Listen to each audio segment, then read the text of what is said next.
اعوذ باللہ من الشیطان الرجیم، بسم اللہ الرحمن الرحیم۔ ہم پڑھ رہے تھے قوانین اعلال اجوف دستور المقتدی سے، تو ہم نے اس میں ایک قانون پڑھا کہ ہر واو اور یا جو متحرک ہو حرکت لازم کے ساتھ اور اسے ما قبل مفتوح ہو فتح لازم کے ساتھ، تو اس واو اور یا کو الف سے بدل دیتے اگر کوئی معنی نہ ہو۔ تو مصنف نے کہا کہ معنی 5 ہیں، اور پہلا معنی یہ بیان فرمایا کہ التباس مثنیٰ بواحد، کہ تثنیہ کا واحد کے ساتھ التباس نہ ہو۔ اگر التباس ہوتا ہے تو پھر اس قانون کا اطلاق نہیں ہوگا۔ اس کے لیے انہوں نے جو کسی طالب علم کے ذہن میں سوالات پیدا ہو سکتے تھے تو ان سوالات کا کما حق جواب دیا۔ اب مصنف دوسرا معنی بیان فرماتے ہیں کہ معنی دوم جو ہے وہ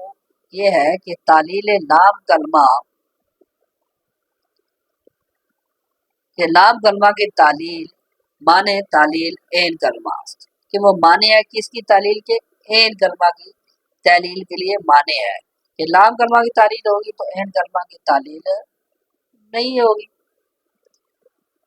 اس کی وجہ یہ بیان کی کہ تا توالی علالین در آن کلمہ لازم نہائے، تاکہ جو پہ در پہ علال جو ہے نا اس کلمے میں لازم نہ ہو۔ جیسے توا قویہ، کہ اصل میں کیا ہے کہ دراصل توا یا قوی و بداس کی کیا تھے؟ یہ توا یا قوی و تھے۔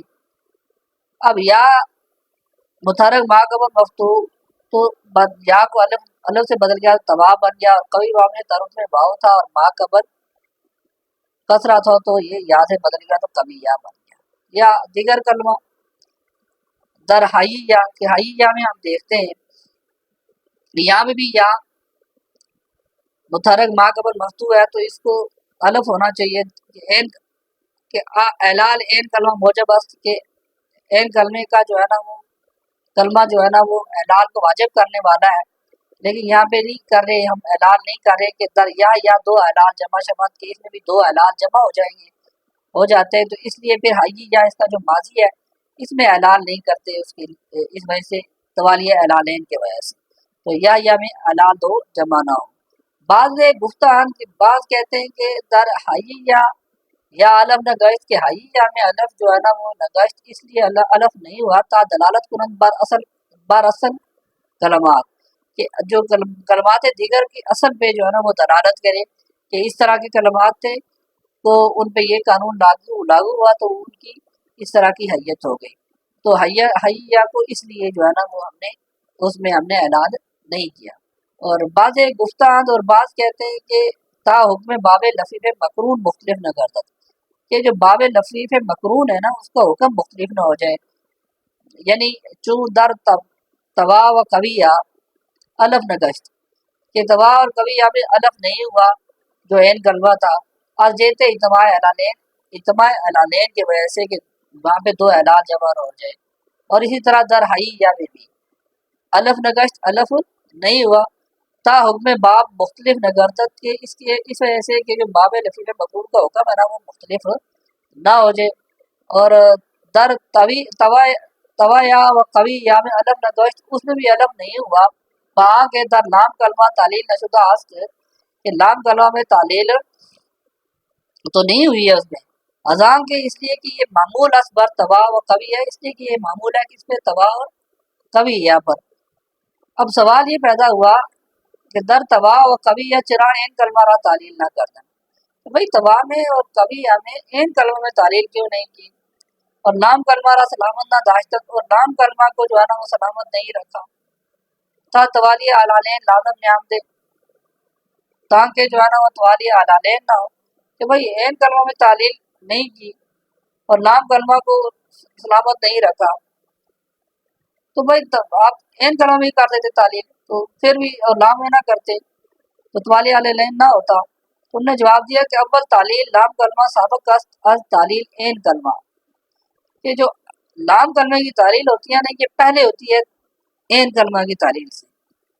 زیرا کے لام کلمہ والے تحلیل و تغییر کہ جو لام کلمہ ہوتا ہے نا، یہ محل ہوتا ہے، مقام ہوتا ہے تحلیل کا بھی اور تغییر کا بھی، اور لہذا اعراب در آخری کلمہ متغیر شود، اس لیے اعراب جو ہوتے ہیں نا وہ کلمہ کے آخر میں تبدیل ہوتے ہیں، نہ در اوسط، نہ کے درمیان میں۔ پس تعلیل نیز در آخری کلمہ کردہ شود، اسی لیے تعلیل بھی جو ہے نا وہ آخری کلمہ میں کی جاتی ہے کہ اعراب بھی آخری کلمہ میں تبدیل ہوتے ہیں۔ پھر دوسرا ایک اور جواب دیا مصنف نے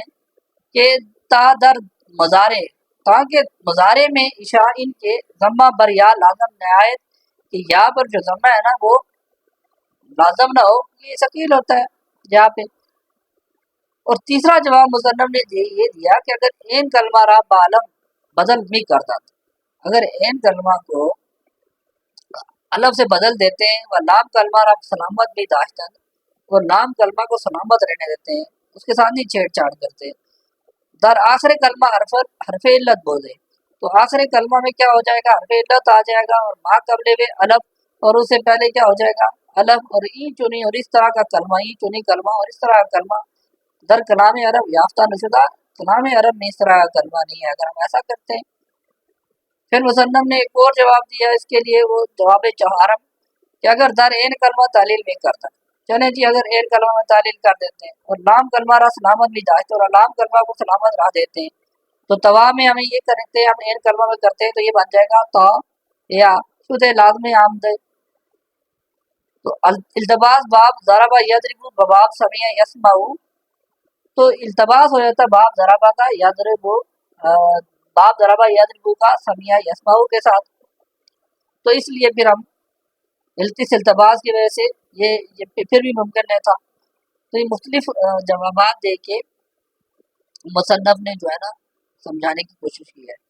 صدق اللہ العظیم۔ اللہ تعالیٰ ہمیں دین سیکھنے، سمجھنے اور اس پہ عمل کرنے کی توفیق عطا فرمایا، آمین۔